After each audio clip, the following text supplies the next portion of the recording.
Hi friends, welcome back to my channel trending Tamil life style.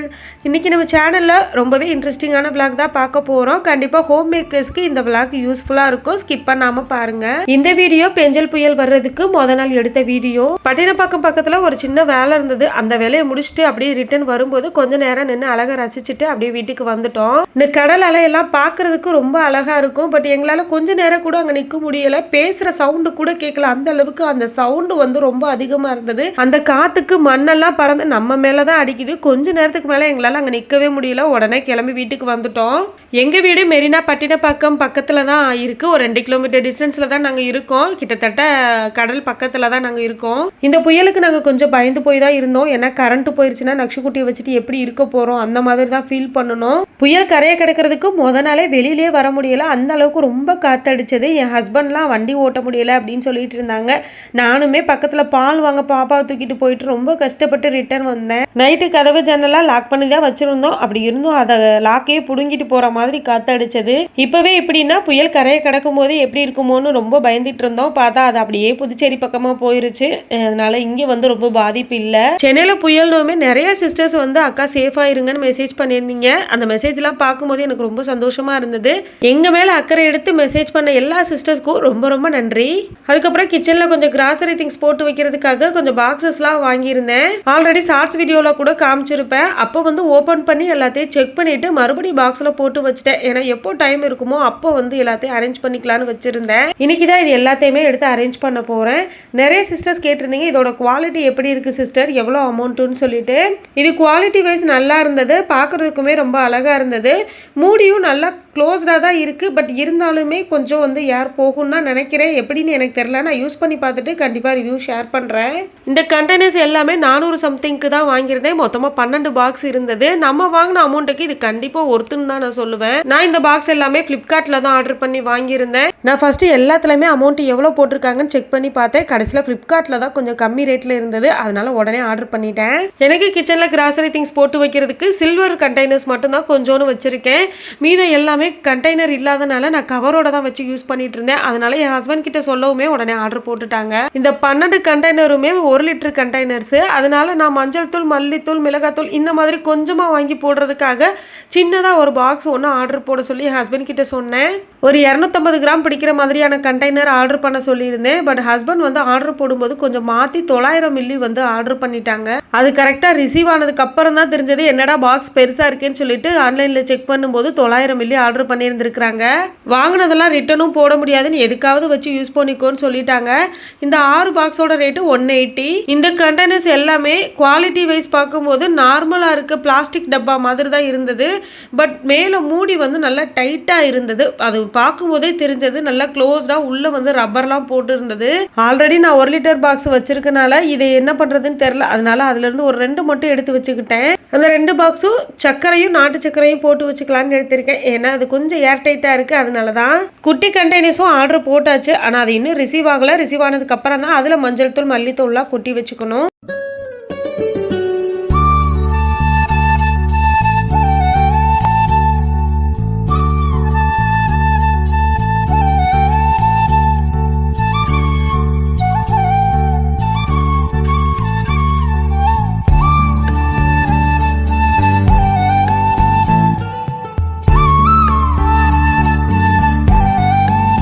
இந்த containers எல்லாத்தையுமே அப்படியே நம்ம யூஸ் பண்ண முடியாது. அதனால இன்னைக்கு வந்து இது எல்லாத்தையும் க்ளீன் பண்ணிட்டு அரேஞ்ச் பண்ணிடலான்னு சொல்லிட்டு மதியம் லஞ்சு சாப்பிட்ட உடனே வந்து வேலையை ஆரம்பிச்சிட்டேன். எங்க வீட்டில் வாஷ் பண்ணி வெயிலெல்லாம் காய வைக்க முடியாது. இப்போ காய வைக்கணும்னாலுமே சன்லைட்டே சுத்தமாக இல்லை. அதனால நான் எப்படி வாஷ் பண்ணி காய வைப்பேன்னா, இந்த கண்டெய்னர்ஸ் எல்லாத்தையுமே வாஷ் பண்ணிட்டு அப்படியே குப்பரை கவுத்தி வச்சிருவேன். ஒரு அரை மணி நேரமோ இல்லை 1 மணி நேரமோ கழிச்சு அதை எடுத்து ஒரு காட்டன் கிளாத் வச்சு நல்லா வந்து தொடச்சி விட்டுருவேன். தொடச்சி விட்டுட்டு அப்படியே மறுபடியும் விட்டுட்டு ஒரு 1 மணி நேரமோ 2 மணி நேரமோ கழிச்சு எடுத்தோம்னா நல்லா உணர்ந்துரும். அதுக்கப்புறம் நம்ம எல்லாத்தையுமே அரேஞ்ச் பண்ணிடலாம். நான் மதியம் போல் வாஷ் பண்ணி வச்சேன். ஈவினிங் போல் தொடச்சி வச்சுட்டு அப்புறம் திரும்ப நைட்டு தான் எல்லாத்தையுமே ஃபில் பண்ணிட்டு இருந்தேன்.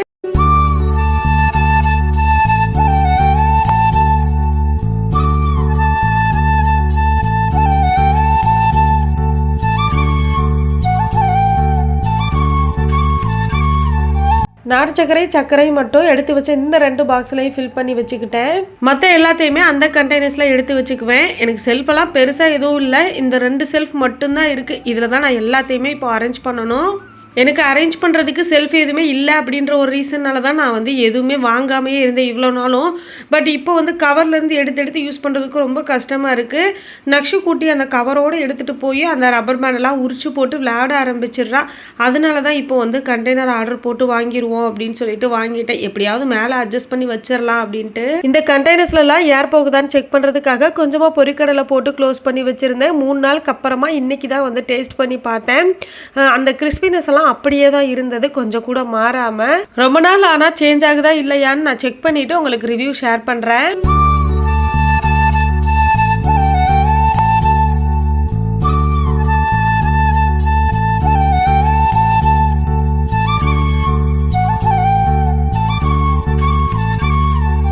மந்த் எண்டுன்றனால மோஸ்ட்லி கிராசரி திங்ஸ் எல்லாமே காலி ஆயிடுச்சு. இனிமேல் தான் 1ஆம் தேதிக்கு அப்புறமா போய் வாங்கணும். மந்த்லி வாங்குற கிராசரி திங்ஸ்லாம் மோஸ்ட்லி காலி ஆகுறதே கோதுமை மாவு, ரவை, இதுதான் மெயினாக காலி ஆகும். மற்ற எல்லாமே அப்படியே இருக்கும்.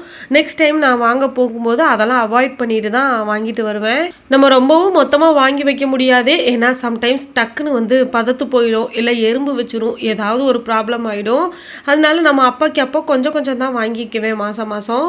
பட் இந்த நவம்பர் மந்த்துக்கு கிராசரி திங்ஸ் வாங்க போனப்பவே என் ஹஸ்பண்ட் சொல்லிட்டாங்க, இந்த நவம்பர் டிசம்பரில் மழை பெஞ்சிட்டே இருக்கும், ஸோ கொஞ்சம் எக்ஸஸாகவே வாங்கி வச்சுக்கோ அப்படின்னு. நானும் கொஞ்சம் எக்ஸ்ட்ரா தான் வாங்கிட்டு வந்தேன். அதே மாதிரியே மந்த் எண்டில் புயல் வந்துருச்சு. இந்த கிராசரி திங்ஸ் மட்டும் நான் கொஞ்சம் எக்ஸஸாக வாங்காமல் இருந்திருந்தேன்னா கொஞ்சம் கஷ்டம் தான்.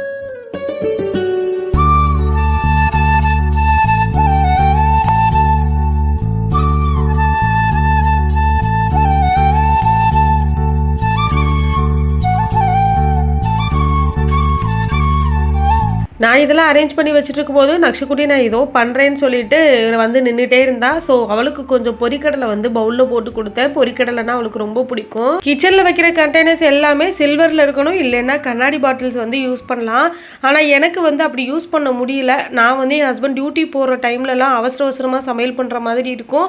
அந்த டைமில் நான் எடுக்கிறேன்னு சொல்லிட்டு என் கையே மிஸ் ஆகி கீழே விழுந்ததுன்னா உடஞ்சிரும். நக்ஷுக்குட்டி இருக்கனால அவள் காலில் விழுந்துரும் அப்படின்றனால தான் நான் இந்த பாக்ஸ் வந்து ஆர்டர் போட்டு வாங்கினேன். இன்னொன்று, பாப்பாவுக்கு இப்போ கிச்சன் செல்ஃபு பாதி வரைக்கும் எட்டுது. அவளால் எவ்வளோ முடியுமோ அந்த அளவுக்கு கையை விட்டு எடுக்கிறா எல்லா திங்ஸையுமே. அதனால என் ஹஸ்பண்டே சொல்லிட்டாங்க, இப்போதைக்குலாம் உனக்கு அது செட் ஆகாது, அதனால பிளாஸ்டிக் வாங்கிக்கோ, பாப்பா கொஞ்சம் வளர்ந்ததுக்கு அப்புறமா நீ இந்த கண்ணாடி பாட்டில்ஸ் எல்லாம் வாங்கி யூஸ் பண்ணு அப்படின்னு.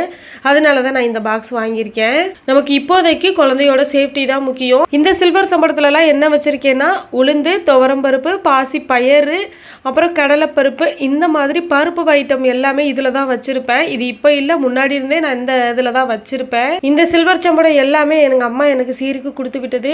இதே மாதிரி இன்னும் வாங்கணும்னு நினச்சேன், ஆனால் அது வந்து ரொம்ப பட்ஜெட் ஆகும், அது வந்து இப்போதைக்கு நமக்கு செட் ஆகாது அப்படின்றதுனால தான் விட்டுட்டேன். கிராசரி திங்ஸ் வச்சுருக்க செல்ஃப் எல்லாத்தையுமே நீட்டாக தொடச்சி விட்டுட்டு நியூஸ் பேப்பர்லாம் போட்டுட்டு எல்லாத்தையும் அரேஞ்ச் பண்ணி வைக்க ஆரம்பிச்சிட்டேன். மேலே உள்ள செல்ஃபில் இப்போ வாங்கின கண்டெய்னர்ஸ் எல்லாத்தையுமே ஃபில் பண்ணி அரேஞ்ச் பண்ணிட்டேன். அந்த ஒரு செல்ஃப் பத்தலை, அதனால ஒன்று மேலே வச்சுருக்கேன். எடுக்கிறதுக்கு கொஞ்சம் கஷ்டம் தான், பட் வேறு வழி இல்லை, அங்கே தான் வச்சாகணும். அதுக்கு அடுத்த செல்ஃபில் சம்படம், அஞ்சரை தட்டு, இது எல்லாத்தையுமே அரேஞ்ச் பண்ணி வச்சுட்டேன். வழக்கம் போல் கீழே உள்ள செல்ஃபை எம்டியாக விட்டுட்டேன். அதில் எதையுமே நான் வைக்க முடியாது, நக்ஷுக்குட்டி எடுத்து இழுத்து போட்டுருவா. அதனால எல்லாமே மேலே இருக்க அந்த 2 செல்ஃப்லேயே அரேஞ்ச் பண்ணி முடிச்சிட்டேன். ஃபைனலாக செல்ஃப் எல்லாமே அரேஞ்ச் பண்ணி முடிச்சதுக்கப்புறமா செல்ஃப் இப்படி தான் இருக்குது. இது எல்லாத்தையுமே அரேஞ்ச் பண்ணி முடிச்சதுக்கப்புறமா கிச்சன் கவுண்டர் டாப்பையுமே ஃபுல்லாக க்ளீன் பண்ணிட்டேன்.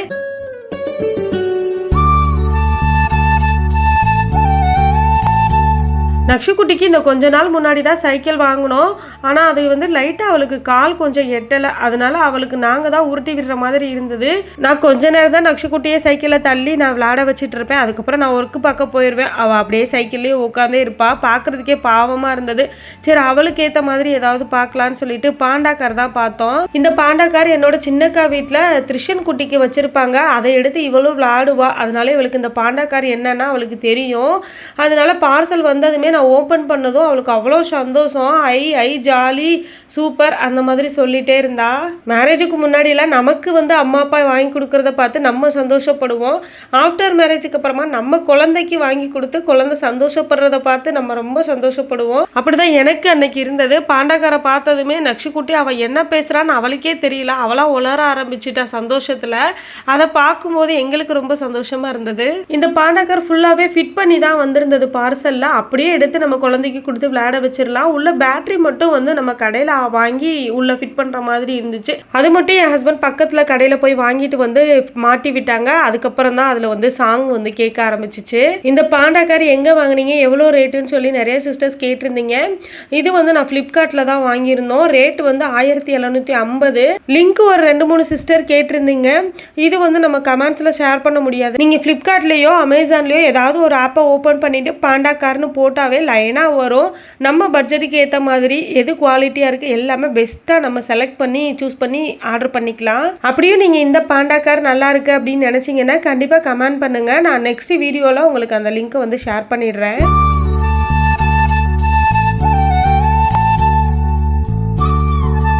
அதுக்கப்புறம் இந்த சண்டே எங்கே போனோன்னு பார்த்தீங்கன்னா என்னோட அண்ணன் வீட்டுக்கு. முன்னாடியே பிளான் பண்ணி தான் வச்சுருந்தோம் இந்த சண்டே அண்ணன் வீட்டுக்கு போகலாம் அப்படின்னு சொல்லிட்டு. அதுக்கப்புறம் புயல் வந்துருச்சு அப்படின்னவும் போமா வேணாமான்னு 2 முடிவோடு இருந்தோம். என் ஹஸ்பண்ட் புயல் கரையை கடந்துருச்சு, காலையில் மழை இல்லை அப்படின்னா நம்ம போகலாம் அப்படின்னு சொன்னாங்க. காலையில் எந்திரிக்கும் போது மேகம்லாம் நல்லா கிளியராக இருந்தது. சரின்ட்டு கிளம்பி பைக் எடுக்க போகும்போது மறுபடியும் மழை ஸ்டார்ட் ஆகிடுச்சு. அப்புறம் மறுபடியும் வெயிட் பண்ணிவிட்டு திரும்பவும் போகலாமா வேணாமான்னு யோசிச்சுட்டு அப்புறம் போகிற வரைக்கும் போகலாம், மழை பெஞ்சா ரிட்டர்ன் ஆயிடலான்னு சொல்லிட்டு கிளம்பி போனோம். போகிற வழியிலே சிக்கன் வாங்கிட்டு போயிருந்தோம் அண்ணன் வீட்டுக்கு போகும்போது. நம்ம மட்டும் போகிறதா இருந்தால் பரவாயில்ல, நம்ம குழந்தைய தூக்கிட்டு போகிறோம். ஸோ மழையில் மாட்டிக்கிட்டா போச்சுன்னு தான் பயந்து வந்தோம். பட் பரவாயில்ல, மழையில் நினையாமல் நாங்கள் வீட்டுக்கு வந்துட்டோம். சிக்கன் மட்டும் வாங்கிட்டு வந்திருந்தோம். இன்னைக்கு குக்கிங் வந்து அண்ணன் வீட்டில் நான் தான் பண்ணினேன். முன்னாடியே இன்ஃபார்ம் பண்ணிட்டோம் வரும்போது நாங்கள் சிக்கன் வாங்கிட்டு வரோம்னு சொல்லிட்டு. அதனால வந்ததும் இன்னைக்கு நானே சமைச்சு தரேன்னு சொல்லிட்டு நான் தான் ரெடி பண்ணிட்டு இருந்தேன். சிக்கன் குழம்பு, சிக்கன் கிரேவி இதை தான் ரெடி பண்ணியிருந்தேன். ரெசிபி ஃபுல் டீட்டெயிலெல்லாம் நான் ஷூட் பண்ண முடியல. ஏன்னா நாங்கள் போனதே கொஞ்சம் லேட் ஆகிடுச்சு. 12-12:30 மணி ஆகிடுச்சு நாங்கள் வீட்டுக்கு போகிறதுக்கு. அதனால அவசரமாக சமையல் ரெடி பண்ணிவிட்டு ஒரு 2:30 மணிக்கு தான் நாங்கள் வந்து லஞ்சே சாப்பிட ஆரம்பித்தோம். என் ஹஸ்பண்ட் அண்ணன் வீட்டில் விட்டுட்டு அப்படியே டியூட்டிக்கு போயிட்டாங்க. ஈவினிங் போல் வந்து கூப்பிட்டுக்கிறேன் அப்படின்னு சொல்லிட்டு நாங்களாக குக் பண்ணி நாங்கள் சாப்பிட்டுட்டோம். அவங்க ஈவினிங் வந்து தான் சாப்பிட்டாங்க.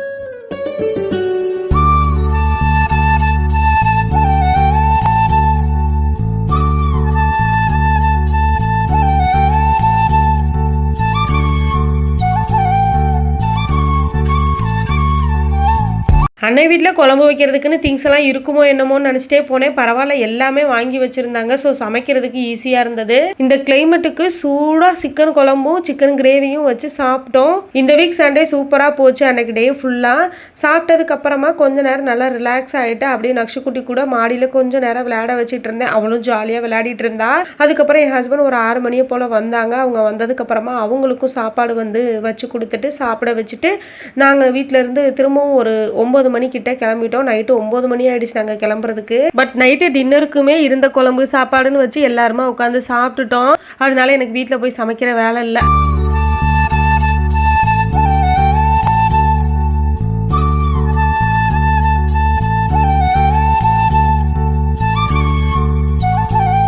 எங்கள் அண்ணன் வீட்டு ஹவுஸ் ஓனர்கிட்ட நக்ஷுக்குட்டி நல்லா அட்டாச் ஆகிட்டா. அவங்க பார்க்குறதுக்கு அப்படியே எங்கள் அம்மா மாதிரியே இருக்காங்க. அதனாலே என்னமோ தெரியல, அவங்ககிட்ட போயிட்டு திரும்பி நான் கூப்பிட்டேன், என்கிட்டே வரமாட்டேன்ட்டா. அவளை அங்கேருந்து சமாதானப்படுத்தி கூட்டிகிட்டு வர்றதுக்குள்ளே எங்களுக்கு போதும்னு ஆயிடுச்சு. அவ்வளோதான், இந்த விளாக் இதோட முடியுது. இந்த விளாக் உங்களுக்கு கண்டிப்பாக பிடிச்சிருக்கும்னு நினைக்கிறேன். வீடியோ பிடிச்சிருந்ததுன்னா லைக் பண்ணுங்கள், ஷேர் பண்ணுங்கள், சப்ஸ்கிரைப் பண்ணுங்கள் ஃப்ரெண்ட்ஸ். தேங்க்ஸ் ஃபார் வாட்சிங்.